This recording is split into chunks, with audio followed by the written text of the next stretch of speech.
I'm very glad to be here. Of course, I always feel like at home in Greece, first of all. But I had an exchange of opinions with the Minister of Education of Greece just a bit earlier, because I think education is so fundamental to economic development. And we remembered that just last year, the Moldova national robotics team was here competing in Athens for the gold medals, and actually won 2 gold medals.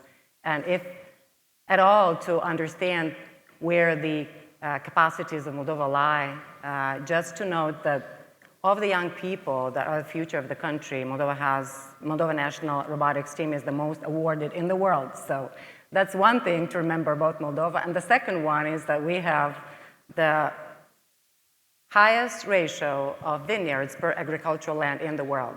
So the 2 famous things about technology and wine, knowing about Moldova, and that's very important.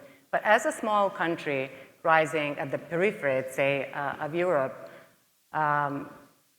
where Moldova's shifting, it stems from a period of consecutive crises, being at the borderline of the Ukraine war, energy crisis. So that has put a lot of strain on the Moldovan economy in general. So I think when we are speaking about the opportunities that lie ahead for the Moldovan economy, I would say a couple of words. First of all, as a smaller country, is value addition.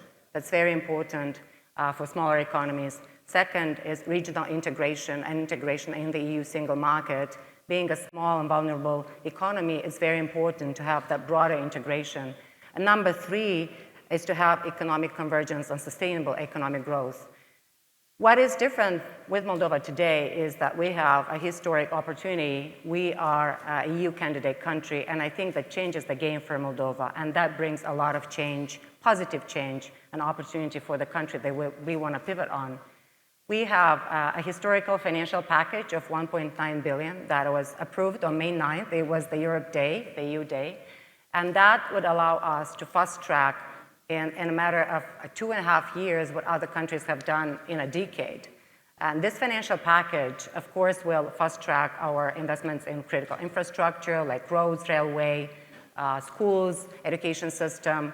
But beyond that, what is important is to unlock a lot of other private investment, because a country like Moldova needs blended finance to evolve and develop, and needs a lot of investment today. So we want to fast track investment in our country. Where the minister mentioned also, what is important to pursue is the business simplification. We always talk about how difficult is life for businesses. You know, come to Moldova and see, with the transposition of a key, that's thousands of acts, and that makes life for the business even maybe more difficult. And this is where we've put together in the past 2 years over 150 reforms, including competitiveness, justice, public administration, digital services, and connectivity. But beyond that, we are constantly cutting red tape. We, just last week, with the government, we've approved in the parliament the 9th deregulation package, and I think that has to be an ongoing exercise of any government to make life easier for the business. Number 2 is innovation. That's very, very important.